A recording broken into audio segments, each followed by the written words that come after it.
Drop the gun! Drop the gun right now! Drop the gun! Drop the gun! You got any eyes, old Starch?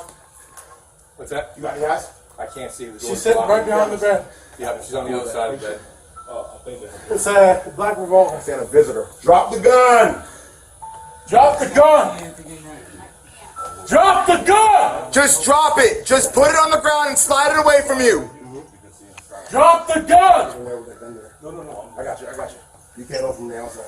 Hey, here. Yes, You want to crack this open with this? Can you open it from the outside? Yes, you open it down from the outside. Drop the gun! Watch out. No, we got time. Back up. We got time. We got nothing but time, guys. Can we evacuate some patients from the adjoining rooms? Can we do that or no? Drop the gun, man! I got a good angle right here. Drop the gun! Drop the gun! Man, hold on. You got to build dialogue. Man, tell me what's going on. Tell me I don't want to hurt you. We don't want to hurt you. Tell me what's going on. Just talk to me. Talk to me. What's going on? Why can't you drop the gun? Why can't you drop the gun?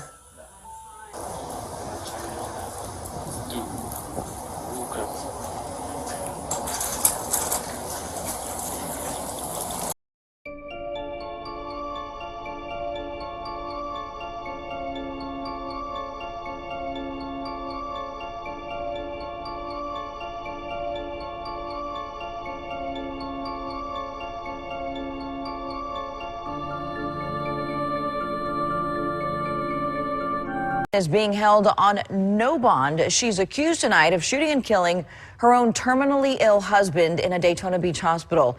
Police say that Ellen Gilland shot her husband, 77-year-old Jerry Gilland, as part of what was supposed to be a murder-suicide pact. Watch 2 tonight. Kevin Gettigas has the latest from court and spoke to a doctor who was also inside the hospital when those gunshots rang out. A doctor who was in the hospital when the shooting happened tells us everyone is still pretty shaken up by the whole thing, trying to process what happened. The suspect, Ellen Gilland, faced a judge Sunday and was told she will be held without bond. Ellen Gilland slowly makes her way inside the courtroom Sunday before the judge announces her charges. You have been charged with 1 count of premeditated first-degree murder and 3 counts of aggravated assault with a deadly weapon. Gilland is being held in Volusia County under no bond and made it into a hospital. Hospitals tend to be open, as you said, and they tend to have a lot of entrances and exits. Ben Scaglione has been in healthcare security for over 20 years and says screening everyone is usually a difficult and expensive process. When you have a metal detector, you have to staff it. Historically, hospitals have had it in their emergency department because that seems to be the most volatile area.